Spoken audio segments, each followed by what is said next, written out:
Morning to all of you. I am Shah from the Institute of Rural Management, Anand.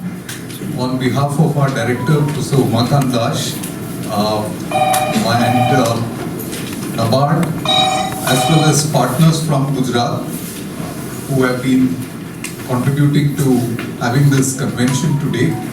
A very warm welcome to all of you. It's a pleasure to have you all here for what will be the first book launch of the book Farming Futures, which we are using as an opportunity to also have a discussion on the ecosystem for farmer producer organizations in the state of Gujarat.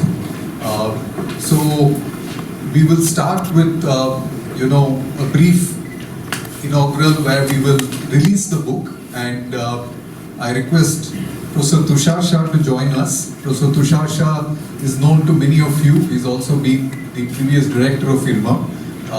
And we would like Professor Shah, Professor Sukhpal Singh from Ahmedabad, and all the case authors to kindly come over to the dais.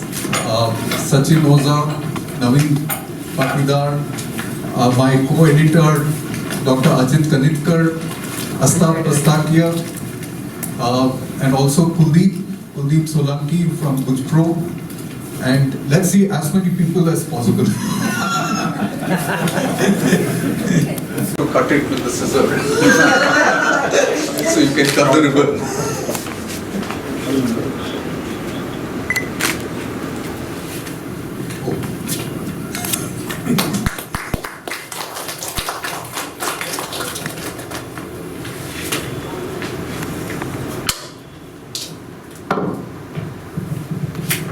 So Sukhpal, you could do the same. I think that can be opened. It doesn't need to be cut.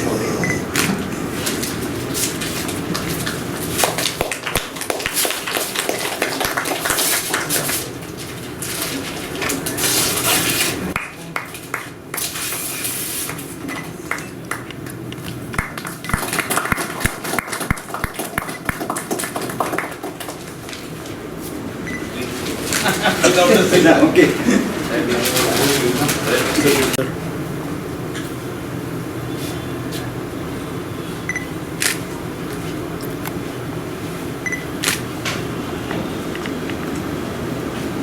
Thank you, sir. Thank you. Use the book. The book is based on case studies from cases across India. Two of those case studies are from Gujarat, and we want to use this book to try and further the conversations on how do we develop the FPO ecosystem towards a vibrant FPO ecosystem in Gujarat. So the book is a precursor to tell us how FPOs have been performing in many parts of the country, and we will then use it to have a panel discussion which will be chaired by Professor Sukhpal Singh with 4 cases. 2 of those cases will be from Gujarat, and the lead authors of the 2 cases, Naveen Patidar and Astar Pastakia and Sachin Oza, will be there to share their experiences of the Krishidan case study as well as the Gujarat case study. And then we have 2 cases which are outside of Gujarat, which Naveen, we mistake you for being only with Gujarat, but so we have an FPO promoted by the Aga Khan Rural Support Program, which is a goat-based FPO called the Pandana FPO in Madhya Pradesh. And we also have Dr. Ajit Kanitkar, who is a co-editor of this book. So he will be speaking on the Maharashtra Consortium of FPOs, which is the largest consortium of over 600 FPOs in the state of Maharashtra. And Maharashtra has a significantly larger number of FPOs in the country. More than a third of all the FPOs in the country have been, or farmer producer companies have been registered in Maharashtra. So after this panel discussion, we'll have a tea break, and then we would like to move with a very specific Gujarat focus, where we will have some discussions which will be moderated by Kuldeep from Gujarat, where we invite a few of the promoting institutions, a representative of some of the financial institutions. We have requested FWWB's CEO Mr. Bhatt to join us. And we also have Sri Mohan Sharma, who is with the Development Support Center, has been with the Krishidan Farmer Producer Organization for a long time, to also share experiences on governance and management. So that's the flow of the presentations today. And after that, we will have, the keynote address by the Chief General Manager of the Ahmedabad region, or the Mr. Singhal, speaking to us a bit later.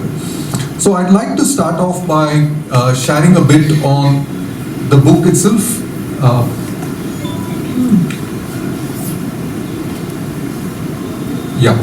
So this book has been in the making for close to 3 years. Can you move to the next slide? As we've shared the link with all of you, the first chapter is looking at producer organizations as 21st century institutions. Around the 2006-07, the World Bank started popularizing this word called producer organizations, and there have been some writings around that. And these producer organizations are different from earlier discussions on cooperatives, which are meant to be much more market facing and more business oriented in some sense. So the discussion, the word producer organization is something which is current in the literature. In India, we of course refer to as producer companies for the legal kind of requirement, but we will go with this broader idea of a producer organization. The introductory chapter, what we framed it is to try and talk a little bit about the ongoing condition of agrarian distress, which continues in many parts of India.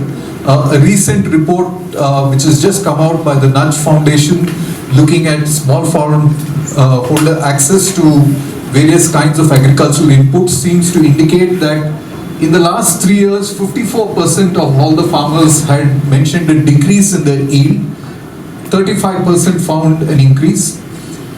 Rain-fed farmers faced a significant crop loss for at least once every 3 years. So there is a high level of vulnerability on the production side.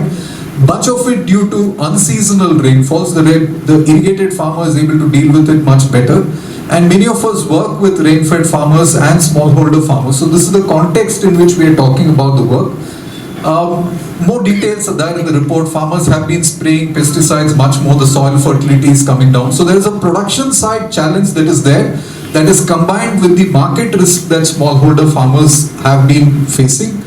It's around this kind of context that we have the Doubling Farm Income report, which came out, the Dalwai Committee report in 2017 or so, and this incidentally is the year for the doubled farm income. So one of the questions we may want to ask is, have FPOs actually led to increase in farm incomes, perhaps by how much, and so on. And today we are also talking in the context of the 10,000 FPO policy. But broadly, there is a major shift in terms of looking at farming as an enterprise, which is also the theme in the Doubling Farm Income report. And this famous quotation by Vilas Shinde, which says, we have to treat agriculture as an industry, the farm as an enterprise, and every farmer is an entrepreneur. So there's this broad level thinking around moving towards farming with a much stronger kind of market linkage. Go back, please. So the key question that we are addressing in the book is, are FPOs the organizations of the future that could offer a strong and vibrant alternative to the challenges that small farmer holders are facing, and enabled through market linkages and so on. And within this, there are certain sub-questions. One of this is, do we need newer frames of inquiry? The earlier studies were largely based on, institutional economics, transactional cost economics. Will stakeholder theory help us better understand this? Can we also start looking at FPOs as social enterprises? Are FPOs to be treated as startups? Can we bring the enterprise and the entrepreneur part of it? Will that actually help us look at these FPOs differently? And what might be the policy insights by looking at some FPOs in great amount of detail? And all the FPOs that we've studied are the ones that were set up much earlier than the support. Only one of the 15 FPOs we've seen have taken support from NABARD. So we are even talking of pre-2014, 2015 period. So what has been the journey and learning that we have from what are these earlier set of FPOs that have been there, and how could that inform the current 10,000 FPO policy scheme? So this is the broad context which we have covered in the first chapter. There are 18 FPOs that we looked at, 3 FPOs which we didn't finally take up as full-fledged case studies. And as you can see, they're spread across the length and breadth of the country. 3 of them are from Madhya Pradesh, 2 from Gujarat, and so on. And there are 3 federations. Out of the 15, 1 is a cooperative. Multiple kinds of commodities, goatry, banana, fruits and vegetables, etc. 5 of them have had experiences of dealing with commodities, and 7 of them were involved in MSP procurement. I mean, all the 3, federations, of course. We would like to spend a little bit of time on the process involved in getting this book out. It has been an effort. There are 28 authors in this book who have been contributing to the 15 chapters, 10 of them belonging with strong affiliation to academic institutions, and a large number who are development practitioners. And based on the earlier work that we had done on farming futures, which was based on agri-based social enterprises, we had decided to change the process a bit by having 3 pilots where the questions are framed. These are jointly discussed with all the case authors.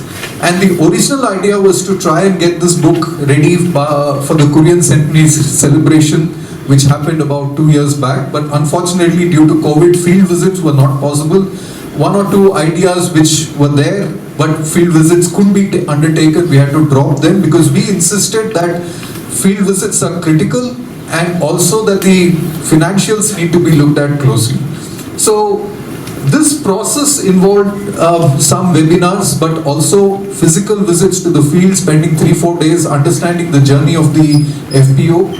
And as you can see, some quotations in terms of this process of collaboration between the development practitioners and academics working together. So apart from the findings, we also believe that this might be a way to take this further, where we actually have a joint inquiry of a problem with people from the field.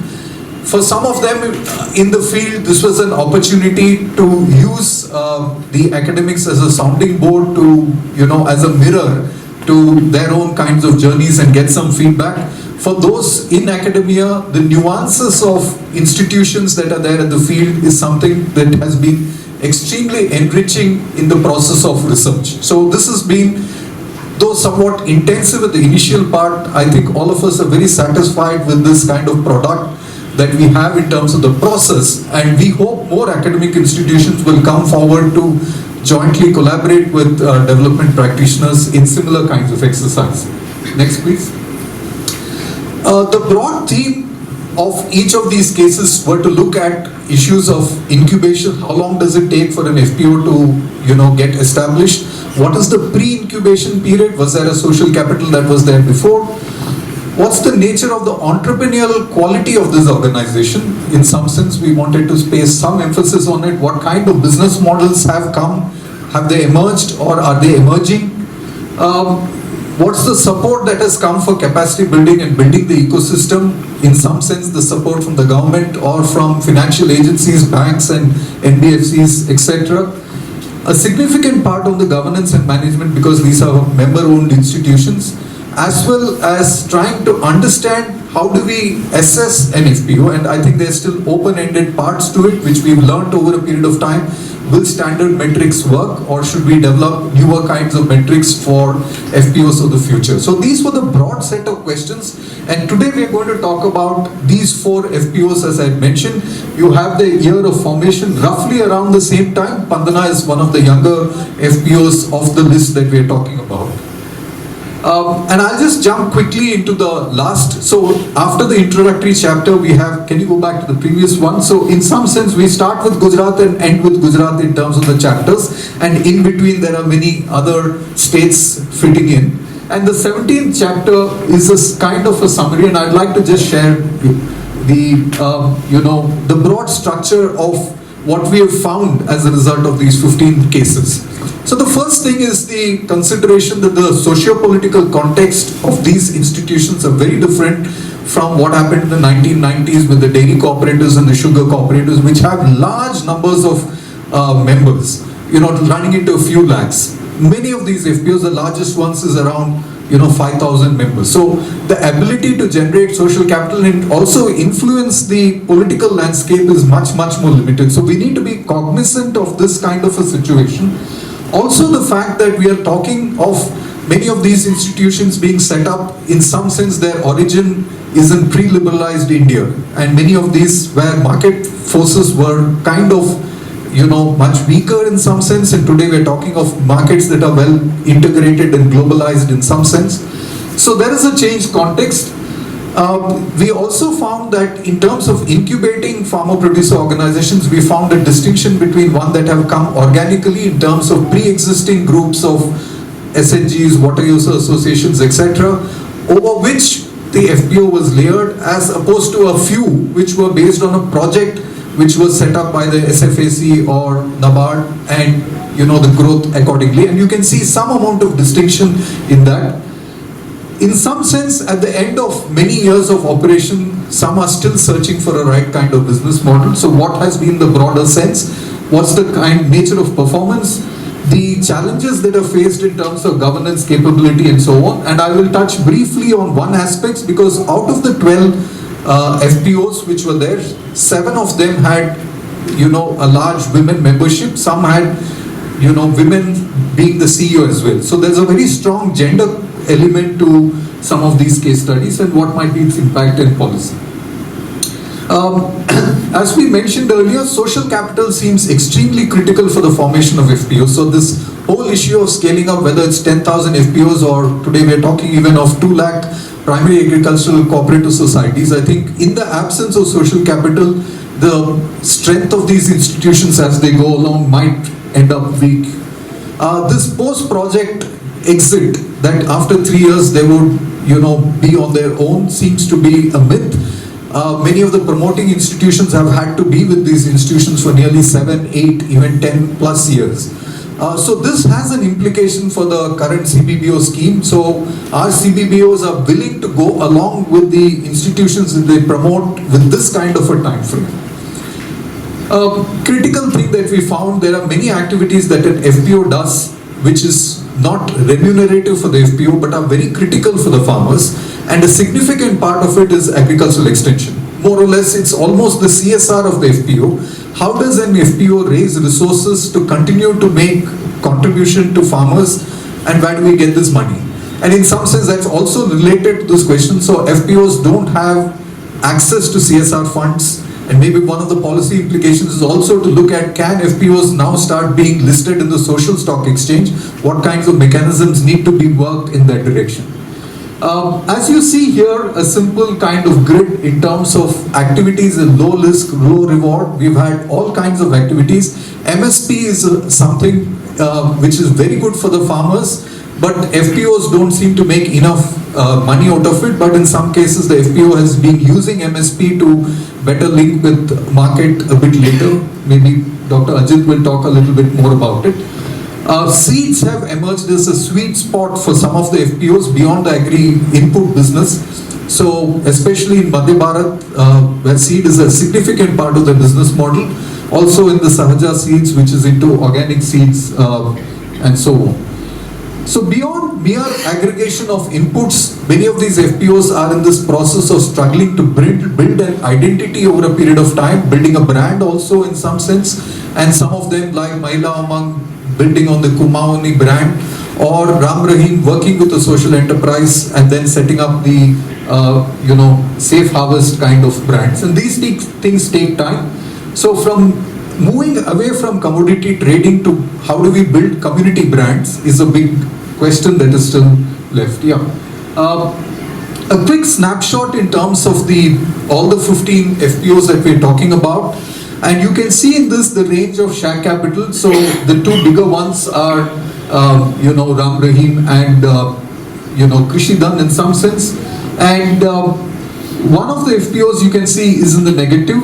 But the point that we wanted to emphasize, and we'll come back to in greater detail a bit, is that while profitability is not very high, and we need to recognize this upfront, the nature of the institution does not allow for significant profitability.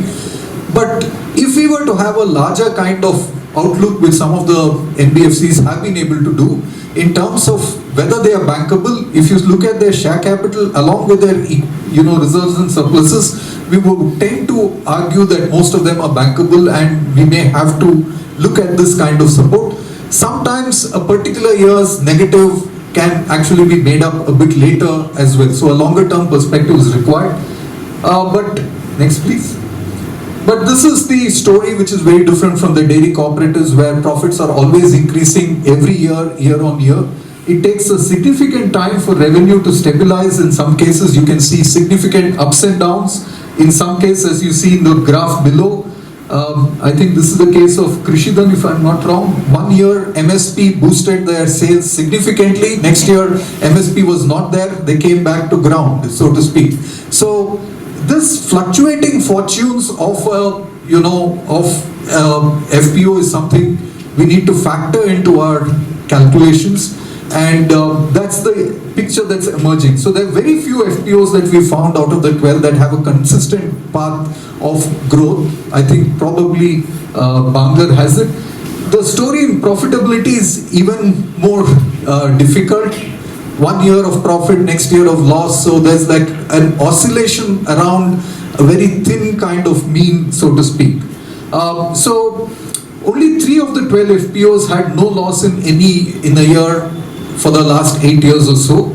So we need to look at them as startups. The fact that they have a loss does not stop people from investing in startups. The same thing, mindset probably needs to come into the funding ecosystem as well. Only 3 had positive reserves and surplus in all years, but total equity has been positive for 11 of the 12, except for the Hasnabad case study. So one would tend to argue that they are bankable. Next please. Specifically on the issue of gender, so the first thing is that FPOs have been better than the earlier cooperatives in terms of gender representation. So this is across the board in enabling women to be part of this. There are different nuances to it. So some like Jivika, which is the Livelihood Mission Committee, or Ram Rahim, or even Mahila Umang, have worked on existing SHG networks. Sometimes finding the right hook that appeals to members. So more women involved in the process will enable them to change. As if women get representation in Ram Rahim, they were doing commodity trading, but they felt moving towards sustainable agriculture might be a better option. So that's something that they've been searching. Other better practices, in interest of time, I won't go into details of it. Women seem to prefer steady growth rather than spikes of high profitability and so on. And some of the FPOs, whether it is the Krishi Bhagwan or Mahila Umang and Jivika, seem to prefer a different kind of trajectory in terms of that. At the end of it, you can have processes to enable gender representation, and gender audit, which has happened in 1 or 2 FPOs, has changed the structure of the institution. It's a worthwhile exercise, but good intentions alone are not enough, which we found in the case of the Hasnabad case study. A fully women based member FPO got an award, but profitability is extremely low. So to end with, a few questions we would like to pose for today's discussion. So some broader questions that can help build the ecosystem in Gujarat, and one would like the panelists to also reflect on some of these concerns. What are the innovations or best practices in different kinds of dimensions? Is the impact significant? If so, in which area? Are the investments commensurate with the kinds of expectations that we have of these institutions? These were all set up when the ecosystem was a bit weak. Can an FPO, with a better ecosystem, with NABARD and many of the government schemes in place today, can they scale up much faster? Is Gujarat in a position to lead the FPO movement? Some of them have been award-winning FPOs in national events. But if you look at the overall numbers, etc., or the absence of a policy, Gujarat is somewhat lagging behind. Can we, not in this meeting, but in future discussions, move towards an experience where we work towards a FPO policy for the state of Gujarat? Madhya Pradesh has done it quite well, so we could learn from some of those experiences perhaps. And how could we continue to have this conversation in the form of a learning alliance by talking across stakeholders and so on. So thank you very much for your time, and I'm sorry if I've exceeded a few minutes.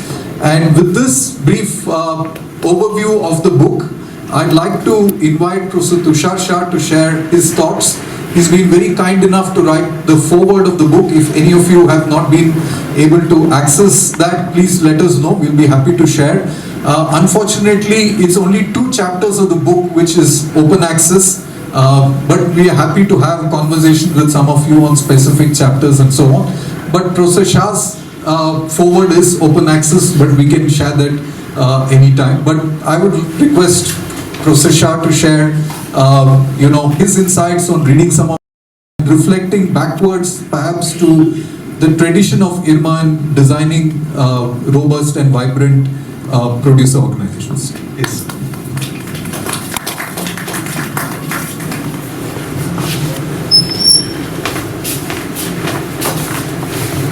Thank you, Shambhu, and good morning to all of you.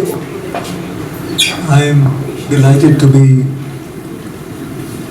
in this meeting today. I have been associated with this enterprise since it began 2.5-3 years ago. Off and on, I have been invited to attend the discussions and presentations of the case studies at various stages of development.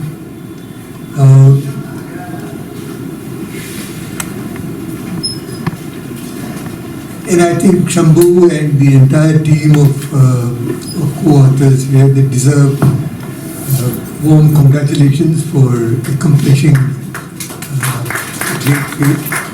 I think it's a significant piece of work. For IRMA, it has special significance because IRMA has engaged with this entire question of organizing farmers for improving their own their economic bargaining power in the marketplace. It's been a 40-50 years association, and IRMA's thinking has also grown with a change in the economic outlook and the organization of the economy.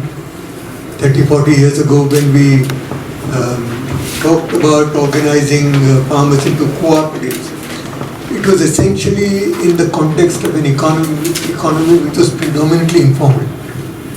So the dairy cooperatives or the other cooperatives were basically competing with Dudhyas, with the local informal traders.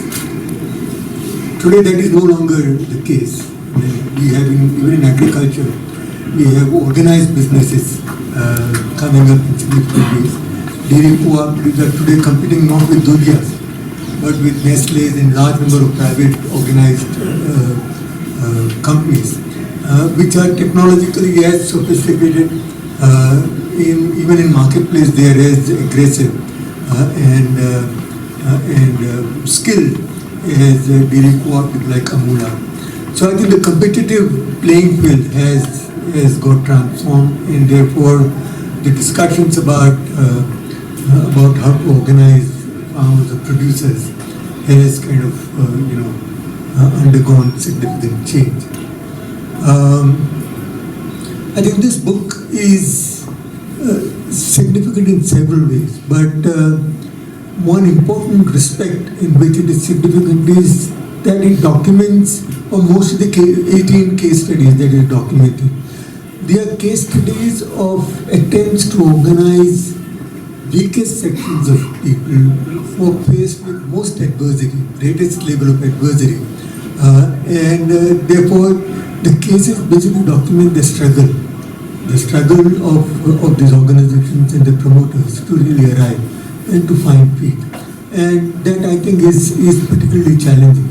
If you look at the literature on cooperatives from the early 70s onwards, basically the question that was asked is under what situations do cooperatives succeed, find root and succeed and grow. And the standard response was that there are certain regions, there are certain communities, there are certain kinds of people who have built greater social capital, and they find it easier to organize and congeal into economic organizations like cooperatives than others. So, for example, 40 years ago, it was very hard to imagine that in Saurashtra we will have producer cooperatives. Or in Bundelkhand, which is highly feudal culture, there you will find economic organizations of farmers come up, leave alone women farmers, and that also of downtrodden farmers. But last week, I was sitting through a presentation in IMI, in which two IRMA students were presenting a case study, which probably should find place in the second volume that I recommend this group comes together and write. And the basic question that these two students were presenting was that the government of Uttar Pradesh in 2019 decided to sink 58 crores through SRH, State Rural Livelihood Mission, and use this money to see if they can create a women's producer organization in Bundelkhand.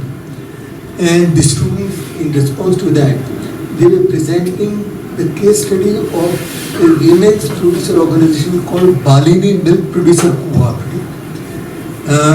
It was founded in 2019, and the students basically studied how this is done as a producer organization. And what is really impressive is that between 2019 and 2023, its members increased from 9146 at the end of 2900 to 62,840, all women. The milk that it collected per day increased from 22,400 liters per day to 1,97,000 liters per day in 2023. Number of villages that it covered increased from 229 at the end of 2019 to 966 in 2023. Its share capital increased from 2.7 lakhs to 6.07 crores. Its annual sales increased from 25 crores to 286 crores in 2023. The amount of money that it paid to producers was just 19 crores in 2019. It increased to 254 crores in 2023. And its net worth, which is its assets, increased from 1.9 crores to 23.7 crores. There are about 20 such milk producer FPOs in India, and I think more are coming up almost by the year. And if you look at this company, then you find that wherein the tactics they may differ from one to other. In the way in which they are created, there is a certain pattern. I think Irma has been describing. Irma has been saying that there is a certain design. There is a certain way of designing farmer organization, which has a greater chance of working than others. If you ask the same question about, say, self-help groups, credit groups, or women, then you find, I was recently doing some field work in Bihar with AKRS. And in AKRS, in North Bihar villages, you find two kinds of self-help groups, credit saving groups. One are those promoted by Jivika, and another are about 2,200, 2,500 groups, self-help groups promoted by AKRS. Now you find that each AKRS group differs from the Jivika self-help group. The Jivika self-help group never retires. It goes on and on. They can charge no more than 1% per month on the money that they save. They have access to unlimited Jivika capital to this. AKRS self-help groups are completely self-reliant. They don't have any access to outside capital. Their members are free to determine whatever rate of interest that they want. And all of them liquidate themselves at the end of the year. There is a saving and credit cycle is fixed. Now you find that the design of these organizations are significantly different. And the AKRSP self-help groups are vibrant. I mean, they are self-creating. You create one and they are easy to create. At the local level field staff of AKRSP, they go and create the self-help groups, train them in accounting, bookkeeping and so on and so forth. So I think that there is a certain way in which we can organize people in different businesses that has significantly greater chances of succeeding and of sticking.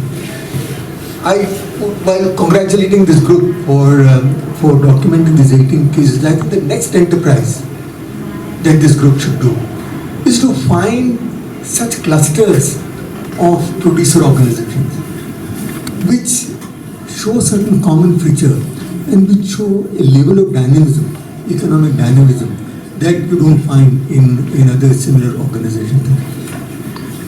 I think I'm standing in for the director of IRMA, who was supposed to basically welcome you all and make some informal remarks. I've done the job. I would like to once again congratulate Shambhu and his team, and I look forward to the discussion in the rest of the day today. Thank you very much.